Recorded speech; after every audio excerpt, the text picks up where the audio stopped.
entendre bouger là. Naïs, là, c'est clair que... Ah! Merde! Voilà, je vais avoir un problème là.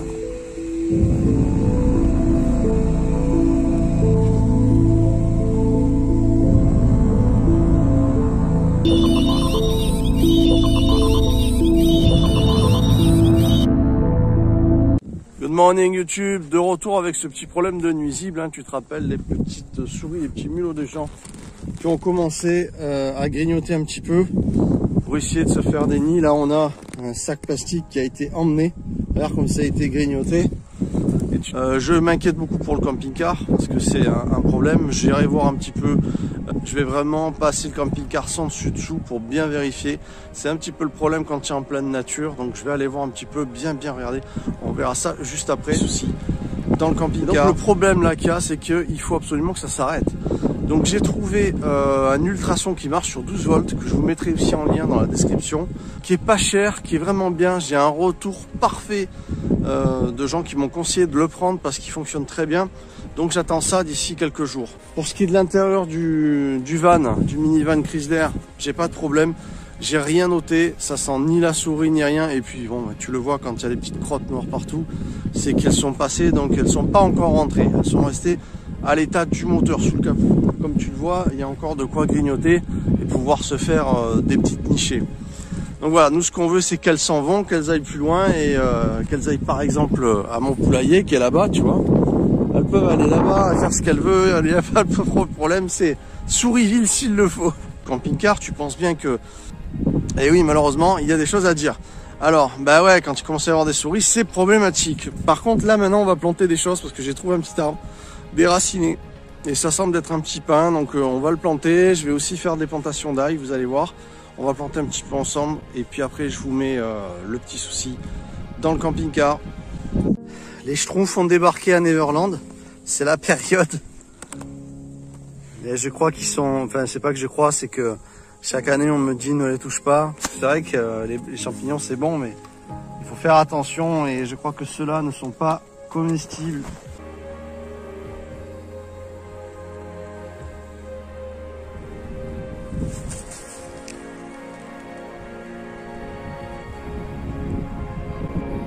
Je me suis toujours demandé s'il n'y avait pas des truffes, tu sais, dans ce petit bois. Parce que quand j'y vais, c'est plein de petits... c'est tout remué par les sangliers, tu vois. Et donc, je pense qu'il y a des chances qu'il pourrait y avoir des truffes, quoi.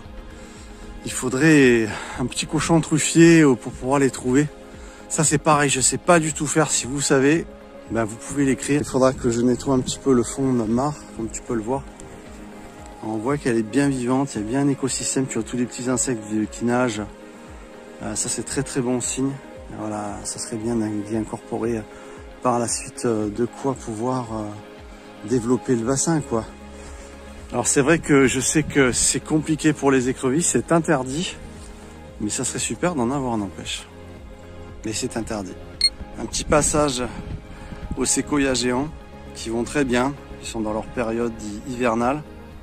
Et puis les métaséquoias qui eux ont des feuilles et perdent leurs feuilles chaque hiver pour en refaire de toutes belles au printemps. Donc là on est bien en période hivernale, hein. Ils repartiront au printemps, mais ils ont beaucoup grandi. Je sais pas pour ceux qui ont suivi la chaîne, si vous vous rappelez comme ils étaient quand ils sont arrivés. C'était pas ça du tout. Les petits sapins de Noël sauvés vont très bien, autant l'un que l'autre.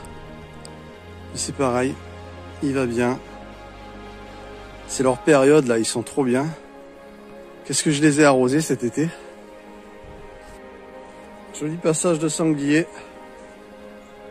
On voit les petits Pumbaa qui passent là en courant. C'est leur petit coin de passage. Lui c'est le seul qui lui reste encore quelques petites feuilles. Mais voilà, il y a 7 jours de ça. Il était encore avec ses petites feuilles. Et là, il les perd toutes, ça y est. Donc voilà, on plantait un peu les ails. Alors, je vais te montrer comment moi je les plante. Donc les petits ails. Petit quartier d'ail que tu mets comme ça. à la tête en l'air. Là. Après que tu recouvres, je les espace pas forcément énormément trop, c'est pas nécessaire. Et ça devient des énormes belles gousses d'ail. Alors comme la terre est bien meuble, magnifique. Voilà. On va recouvrir tout simple, sans prise de tête, sans stress. Pas la peine de faire trop de chichi. La nature fait le reste. Elle trouve toujours un chemin. Comme disait Ian Malcolm dans Jurassic Park. Voilà. Et après, bon, ça fait une tige qui n'a rien à voir avec un brin d'herbe. Hein. Vous connaissez pour ceux qui font un peu de potager. C'est une tige qui est plus comme une cébette finalement, un peu épaisse. Il y en a qui la mangent d'ailleurs. Hein. Il y en a qui la mangent, cette tige d'ail. C'est tout à fait possible. Voilà. On va en mettre quelques-unes. Et ça va faire plein d'ail. J'en replanterai encore. J'en ai encore à planter si je veux. Je peux en mettre. Vous pouvez vous amuser vous aussi. C'est vraiment agréable. On couvre doucement, doucement. Délicatement. Hop. Pas besoin de faire une grosse épaisseur dessus. Et moi j'aime bien mettre ce mélange d'herbes qui est très bien aussi pour l'hiver, je trouve. Vraiment tout aussi simple que ça. Et croyez-moi, ça pousse du tonnerre.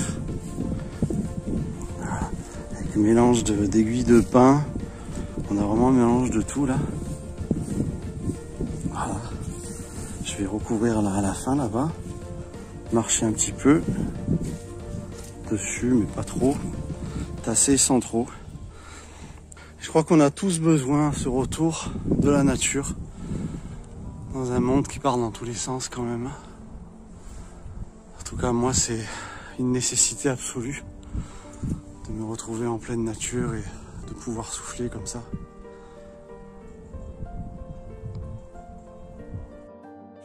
Là, tu vois, on a tout un tas de ramifications, de racines qui se développent et qu'il faut enlever aussi un petit peu de temps en temps. Voilà, puisque c'est clair, hop, tu vois. En même temps, il ne faut pas trop en enlever parce qu'il y a énormément de vie, de particules, de micro-organismes dans tout ça. Donc il faut un petit peu, voilà, hein, enlever l'excès progressivement, mais il ne faut pas non plus. C'est comme la terre, il ne faut pas trop la remuer. Hein. Quand les tracteurs la sortent, la remuent, comme on peut le voir dans l'agriculture intensive d'aujourd'hui, et bien c'est pas bon parce que ça tue tous les micro-organismes. Il faut un peu laisser tranquille la nature. Encore une fois, entre le peu et le trop, il y a la mesure. Tout ça, c'est les racines du laurier rose. Et ça, c'est un laurier rose que j'avais récupéré sur le bord d'une route. Il sortait d'un goudron sur l'asphalte. Voilà, donc là, il est prêt à planter aussi. Je tombe pas dans l'eau, parce qu'elle est quand même fraîche. Voilà. Il est tout beau là. Il est resté un bon moment. Et regardez les belles racines qu'il a. Voilà. On va le planter. C'est le bon moment là. Regardez-moi ça. Si c'est pas beau, on va se le planter. Alors, pour ceux qui ne savent pas, le laurier rose, ça vient de Tahiti. Eh oui. Il n'y en avait que là-bas. Donc les branches, c'est du poison. Il faut faire attention. Si vous les coupez à la main ou quoi, faites attention de ne pas mettre à la bouche. Donc on va le mettre là. La terre est bien meuble et belle. Il va être super. Je vais retirer un peu ses racines. Deux petits buissons là. Belle place qu'on lui a fait à côté du bassin de la Vierge. Je suis content. On le met tout seul. Il va trouver sa place. Il a fait des racines sur la longueur. Et il va se redresser, se repositionner tout seul après. Hein. Encore une fois, hein, la nature sait ce qu'elle fait. On n'a pas besoin de l'embêter de trop. On est là pour l'aiguiller. Je crois que les plantes et la nature sont des tuteurs pour les hommes, et les hommes sont des tuteurs pour la nature, quelque part.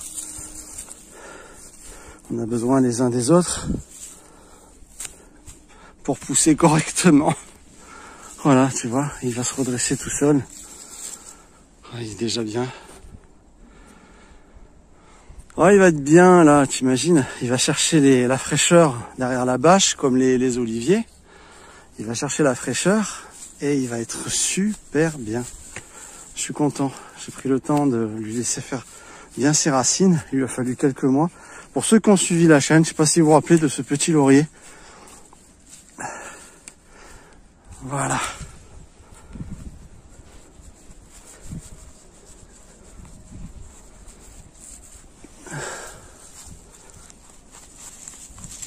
Voilà. Il est bien. C'est super, je suis content. Alors là, on a un séquoia, cette branche là, qui avait eu un problème, qui n'avait pas survécu par rapport à la canicule qu'il y a eu il y a 2 ans.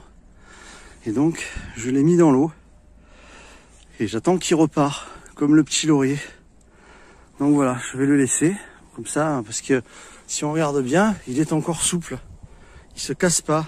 Donc c'est signe qu'il y a des chances qu'il reparte. Donc on va le remettre dans l'eau, comme j'avais fait pour le laurier. On va le mettre là. Voilà, tout simplement, pour qu'il refasse des racines et qu'on sauve un petit arbre qui a eu un petit peu de difficulté. Voilà.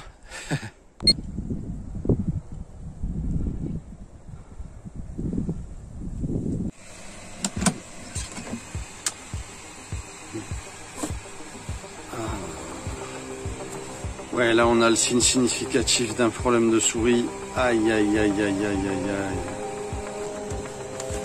J'espère qu'elle n'est pas dedans.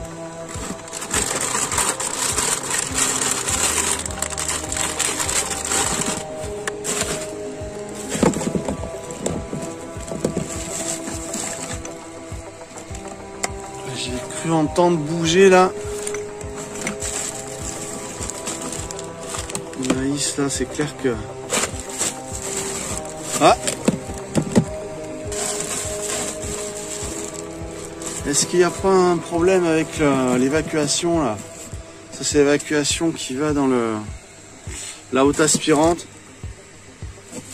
Bon, j'ai un souci quoi.